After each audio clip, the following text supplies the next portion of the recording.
I'm going to kick off episode 7, and it doesn't have a title yet because usually we come up with the title through our conversation. So we'll see what that's going to be. And so today I have with me Rachel Galan, and she works at Caddo Mounds State Historic Site. That's correct, right? That's the title. That is it. Caddo Mounds State Historic Site. Perfect. And we have long been collaborators, I think. And I like using the word collaborator because it sounds like something underground, or I don't know. Like, well, sometimes it feels that way a little bit. Yes, exactly. So we've been collaborators for a long time, and I love getting to talk to you, and I haven't had a chance to lately. So I thought I would invite you to be on the podcast and get a chance to chat with you. Which sounds like a great idea. I certainly miss getting to see you and collaborate on things. So this is awesome. Yeah, great. Well, we're going to start off. First of all, I want to mention, we're still in the library, or I am. You're not. I'm not here yet. No, but, sadly not in the library, yeah. Yes. And what we have going on here is we've actually opened partially. We're having people that are able to come in for pickup. They order ahead and then they can pick up books. And so that's what's going on here right now, but we're not open to the public just yet. And so my job has completely changed in the last few months. I used to try to get as many people as possible to come in the library. And so now, obviously, I can't do that. So I have to reach them in a different way. And so that's kind of what brought about this podcast and some of the other things that we're doing now so that we can still respond to the public's needs. So my week this week has consisted of making a trailer for summer reading, which is kicking off. Well, it's officially kicked off, but our video series is starting next week. And so we did a trailer that has the staff gearing up for our fairy tale theme. So we've got swords, princess hats, castles made out of cardboard, very silly stuff. And it's mostly for kids. And so hopefully, we plan to also have some things for adults as well. But right now we're focusing on the kids because that's the biggest part of summer reading is keeping kids reading while they're out of school. And that's especially important since they've been out of school for a much longer time. So we try to find ways to incentivize, continuing to read.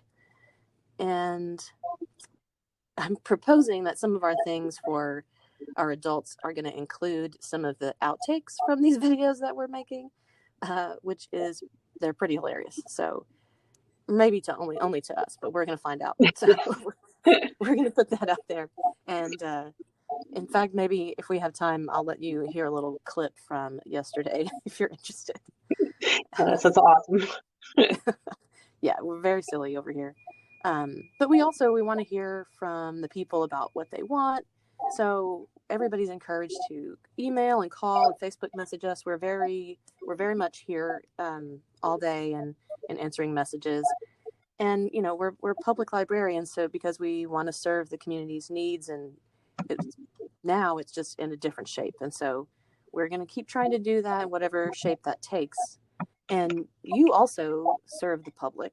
Can you talk a bit about what you do and how that's changed? Yeah, it has changed. So I am the assistant site manager at Caddo Mounds, and we are an early prehistoric Caddo Indian site. And Caddo Indians were some of the first people of Texas, and that's where we get the name Texas. It comes from the Caddo word Texas, which means friend, and then the Spanish took that to be Tejas, and then it became Texas. So they are actually who gave us our name.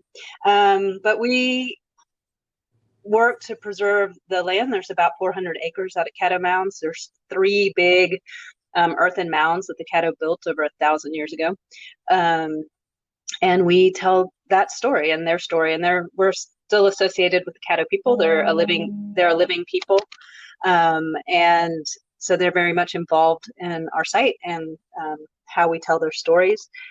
We have a museum right now. It's a temporary museum. We had a beautiful Caddo grass house But April 2019, the site was all of the buildings, all the structures were completely destroyed by a giant EF3 tornado. So we are Mm. in the process of figuring out rebuilding and healing personally and ourselves and our community, Mm-hmm. and what that looks like.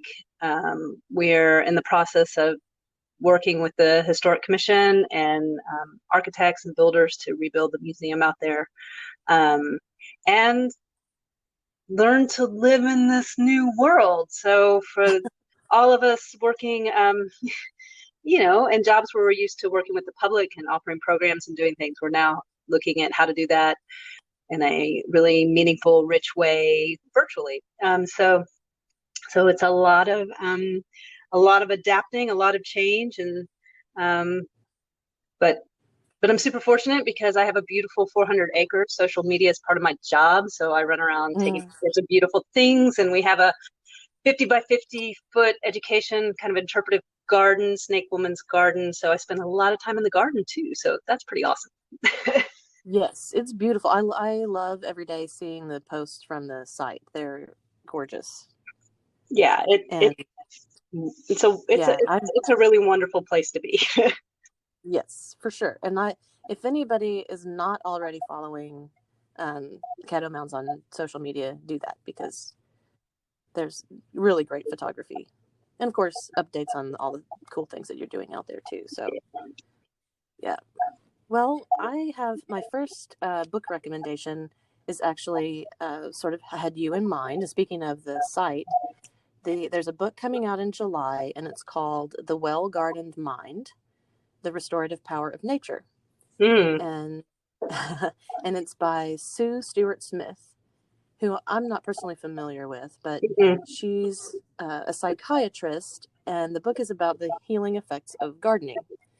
So I definitely thought I would recommend this one for you Yeah, I can specifically. attest to that. I spend a lot of time in that garden, and it is healing. Yes, yes.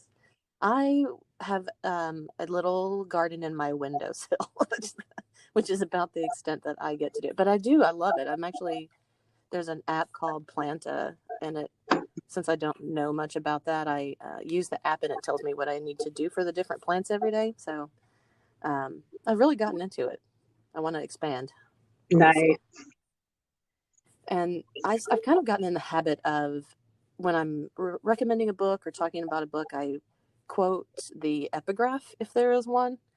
And this one has actually a couple of the ones I'm going to recommend today have great ones, but um, this book quotes Goethe. It says, all truly wise thoughts have been thought already thousands of times. We must think them over again honestly till they take root in our personal experience. And I really feel that very, very much. I have to prepare myself for changes and things like that by just sort of dwelling on it as long as I can until I finally accept it. Because I have a tendency to wake up in the morning and it's a brand new day and I forget all of the things that have impacted me previously. Hey, well, you're So, welcome to come dig in our big garden because um, it gives you plenty of time to dwell and reset. yes, I would love to. That would be great. I'm going to take you up on that for sure. The next one that I have been reading, and both of these are ones that I've ordered for the library in case anybody's uh, hopeful or interested in these. The next one is Slow Down: The End of the Great Acceleration and Why It's Good for the Planet, the Economy, and Our Lives. And this one just came out in May, and basically it can it compares society for the past several generations to a train that's been speeding up. And so now our generation is really comfortable with that previously totally unimaginable rate of speed. And we kind of expect it just to keep getting faster and faster. And but this author, Danny Dorling, argues that we're actually entering a slowdown in terms of um, population growth and all that kinds of thing. And so he thinks that it's the end of an era of the kind of exponential growth and technological advancement that we've enjoyed for the past couple hundred years or several generations. And so it's really thought-provoking. I don't know. I mean, and he even sort of admits that obviously he's not like predicting the future or saying that this is exactly what's going to happen, but it's, you know, it's exploring those ideas. So it's really interesting. I would recommend it for sure. Cool. Yeah. And then the next one I'm finally getting around to reading. It was one that was suggested to me by our mutual friend Jocelyn. And she's been, every time I see her, she's like, "Have you started this book yet?" Braiding So Sweetgrass? No? That is also one of those. That's a good guess though. Everybody has recommended that one too. But it's called Winners Take All: The Elite Charade of Changing the World. She so has recommended no, but she has recommended that to me too. So I I probably should read that too. Yeah. So I'm winning in this case. So Jocelyn, if you're out there, I'm reading the book and Rachel is not. So, but it's by Anand Giridharadas, something. I think that's how I say it. And so here's the epigraph from this one, which I think is like the perfect summary of what the book is about. And it's from Tolstoy. And he says, I sit on a man's back, choking him and making him carry me, and yet assure myself and others that I am sorry for him and wish to lighten his load by all means possible, except by getting off his back. So, anyway, I think that is a good summary for that one. If you're interested in that kind of thing, this the author is he's a New York Times journalist, and he really does like an in-depth analysis of the idea of the elite sort of being saviors of our society when they really don't actually intend to do that at all. So a little political on that one, but yeah, and uplifting. Political and uplifting. Right, exactly. So I'm interested to know what you're reading these days. So I'm reading like 5 different books. Yes, I do the same. I have a lovely commute to Caddo that's 40 minutes. And so it's amazing listening time. So that's where I get in my podcast and audiobooks. So I guess going with the political line, I am listening to How to Be an Anti-Racist by Ibram X. Kendi. And it is it's really wonderful. I mean, it's really difficult because it causes a lot of self-reflection, but I guess that's the point. And so I tend to, when I find someone I like, I stalk them maybe on podcast as well. So I have been listening to, he's got a really great podcast with Brene Brown that I've listened to. Oh yeah. But and then I am in a book club, and Anne Collins Smith, who is a philosophy faculty at the university, this was her recommendation, and it's called Uprooted, and it's science fantasy, and it's actually been a lot of fun. So my husband and I are actually reading this one aloud. It's by Naomi Novik, and it's sort of a coming of age story about this young woman named Nishka who there's some great analogies in here with things we're going through now. There's this wood that is it's corrupting. We don't know why yet, because I'm not done with it, but it corrupts people either, and they either go crazy or they don't really know they're corrupted, but they start thinking, not great thoughts, and it's kind of a very interesting reading at this particular time in our world. Yes. And I am a bit of an herbalist, so I like wild food and medicine. I really like the weeds because I don't actually have to grow them like I have to do things in the garden. So I'm much better with that. So there's a new book called Wild Remedies by Rosalie de la Forêt and Emily Hahn that's really great with all different weeds that grow around here and recipes, and medicine and all sorts of fun stuff. And then there's a book by Kimmy McBride called The Herbal Kitchen, which is great because you can just mix up healing herbal sprinkles and honeys and things that you can just have in the kitchen on your table. So those are kind of nice. Yeah. And the last one that I'm listening to before I got sidetracked with how to be an anti-racist is Courting the Wild Twin by Dr. Martin Shaw. Myth and folk tales and fairy tales are sort of a passion of mine, and they kind of go hand in hand with the job I do. And so I've been spending time with his books and stalking him on podcast as well. Cool. I have not heard of that, so I'm going to check that out for sure. Yeah, he has this Courting the Wild. Yeah, and he has this great essay that you can look for that he talks about how he thinks we are in underworld times. And so that's kind of fascinating. Wow. That's awesome. That actually dovetails nicely. Yeah. I mean, I guess it's an awesome concept, maybe not so much reality. Yeah.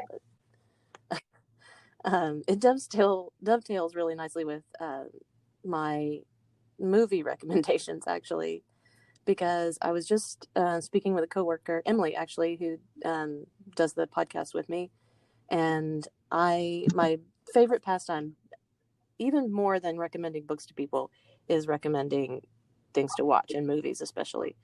And so we somehow came across, or I just recalled this movie that I hadn't thought about in years. It's called Shallow Grave. And it's from 1994. It's directed by Danny Boyle, and it's very dark comedy with Ewan McGregor and Christopher Eccleston. And and if you're into dark comedy, you will love it. If you're not, you might not be. You might want to skip that one because it's very black dark, you know. And then when we were talking about that film, it reminded me of another movie from 1995 called Last Supper. And have you seen either one of those? I have not. Okay, so yeah, they're kind of, Last Supper especially was super indie, and Shallow Grave was as well. And that was in the mid 90s. I was like super into film. I watched every single thing that came out that I could get my hands on. So this one is has Cameron Diaz and like one of her early roles, and Courtney B. Vance. Anyway, they're both very good. The Shallow Grave is about these three roommates who have they add a fourth, or a flatmate, I guess, and that flatmate dies, and then hijinks ensue. But the other one is about this group of young people. Again, this very trendy thing, I guess, at the time, for the people to live together, and they're like graduate students and very liberal, and they run across this guy who's like, I think his truck broke down or something, and so they invite him in for dinner, and he turns out to be like a really vile person, you know, and they accidentally kill him, and then they have to hide it, and then more hijinks ensue after that. So, like I said, very dark, but they're both funny and smart, and from the mid 90s, which I like to, you know, look back on. It's like a snapshot of a part of my life, I guess. Nice. And then I also, I haven't mentioned many shows in the podcast that have been on Amazon Prime, but I kind of go in waves. Like I'll watch only Netflix for a while and then Hulu. But lately I've been watching Amazon Prime again, and Fleabag is a show that you can watch there. It has 2 seasons. I've almost started that several times. Yes, you should. It's very unusual and wry, and it's based on Phoebe Waller-Bridge did a one-woman show, and then the show is based on that character. And anyway, it's also pretty dark, but it's hilarious. She's really dry, and she speaks directly to the camera throughout. Like, in just the middle of a scene, she'll just turn to the camera, which sometimes takes you out of it. But, in this case, I think it works really well. So I recommend that for sure. And same thing with Catastrophe, which is That I've about watched. an American. Oh, yeah. Are you all caught No, up I with haven't all the seen the seasons? latest season. Okay. Yeah, I watched, I think it's the fourth season. I finished that, but I really enjoy it. I love the lead actor. I think he's hilarious. Although that show is not always I hilarious. know. Only sometimes.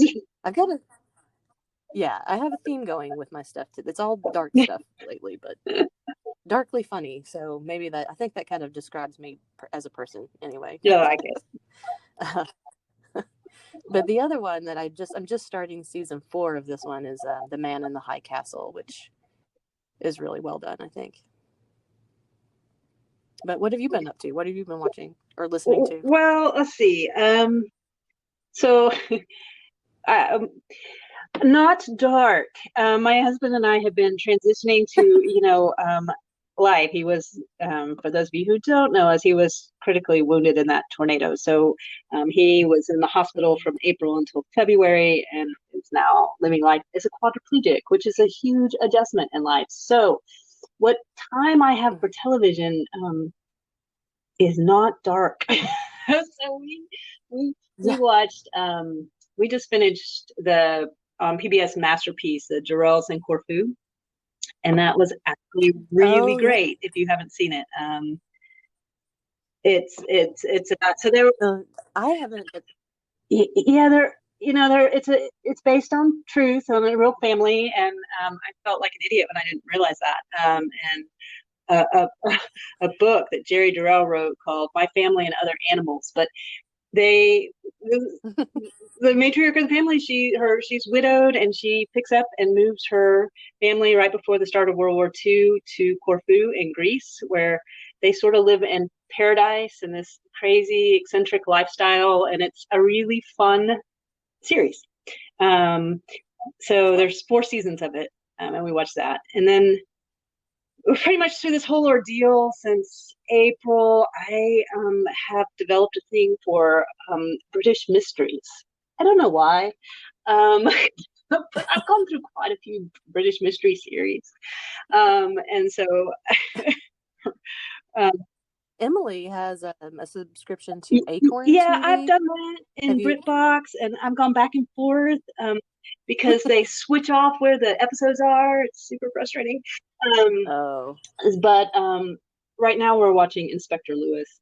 But I've been through many. But I will say that there's one called My Life is Murder that's set in Australia. And oh my God, I'm blanking. Lucy Lawless, who played Xena. Oh yeah. She's the Yeah. lead, and she's awesome. I didn't realize. She's Yeah, fantastic. she's fantastic, and I didn't. I just pictured Xena, but which I will admit I watched in the day. But Me too. Yeah. that one is totally worth it. Yeah, it's a Cool. really good one. And Yeah, I love her. yeah, so other than that, if there's a time for a movie, it's something kind of nostalgic in 80s or so, because that's my nostalgia time. Ah, yes. Yeah, I definitely immediately go back to 90s and the 80s too. Like those movies are just you can watch them over and over again. Many, many times. The Jarrells of Corfu, we have it as a DVD at the Uh-huh. library, and that has been so popular. I've seen it just going out all the time, and I thought, well, I gotta jump on that bandwagon some point Yeah, because obviously, it's really worth it. And then there's a when it ends and you're sad because you will be. There's like a follow up on what what the Durrells did next or something like that. That they actually talked about the real oh, people and their crazy continued eccentric lives later. I mean, one is a world famous author. I should know that. One's like a really big in the world of naturalists and zoos and animal working with saving endangered animal species. And I mean, like it's just it's yeah, it's really great. I love this. This is like my favorite part of every week. Um, besides our little segment of what's making us happy Mm. this week. That's what's next. And so I haven't laughed so much in months as I did recording one of the kids' videos yesterday. We made like stick puppets of Beauty and the Beast, and um, you may Lisa Yeah. Laldermondier. She's working at the library now, and she's playing the Beast, and our program coordinator Emily is playing Beauty, and I'm the narrator.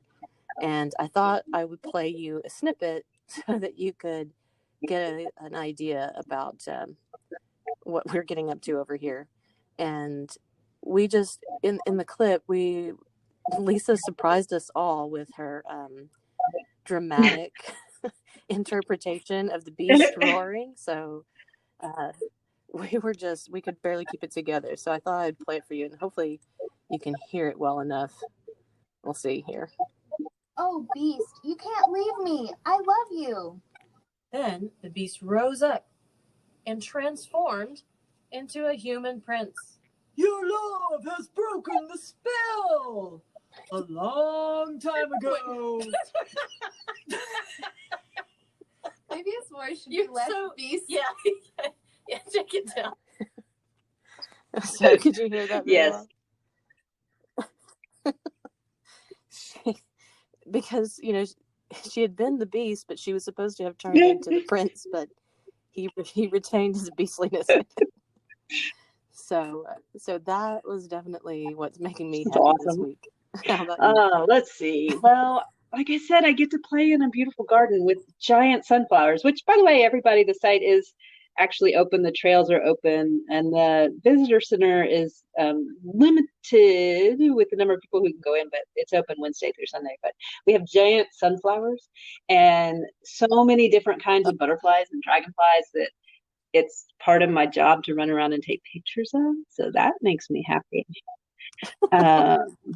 And I got to make an elderflower syrup. Elderflowers are in bloom, and my brother-in-law made me a super delicious elderflower syrup cocktail, which made me extremely happy. So yeah. Maybe that should be another segment. Like, what are you drinking now? Butterflies and cocktails. So what is elderflower syrup? Yeah, that's a really good question. If you get a chance, if you know what an elderberry, tree looks like, they're in bloom everywhere. They have big white umbrels. It's not actually an umbral, but that's the only word that's coming to mind. So all you botanist people out there, you're correcting me right now. But so they have these beautiful white umbrels, and if you smell them, they smell beautiful, and that's what it tastes like. But it's not. It's kind of a delicate taste, but not one that I can necessarily relate to another flavor. But they're really good, and the flowers, if you dry them and drink them hot in tea, they actually are really helpful for breaking fevers. They're really gentle, so like for kids, they're a good one, and so they're just like a really mild tasting flower. Yeah. Just smell. We have elder growing in the garden too. It showed up and we let it stay. So if you come out to Caddo, you can, take a whiff. I will. I also want to try one of those. Yeah, well, too, so that's for sure. Maybe not on the backyard. Not while maybe not at work. Right. Well, I just want to thank you so much for doing this. And it's been lovely to talk to you. And we're going to keep doing this every Friday. So a new episode will come out every week. And I have been loving having guests. So I think I'm going to keep doing that. So thank you again. And I'm All gonna right. Well, wrap it thanks, up now. Crystal. It was fun. Yeah, thank you.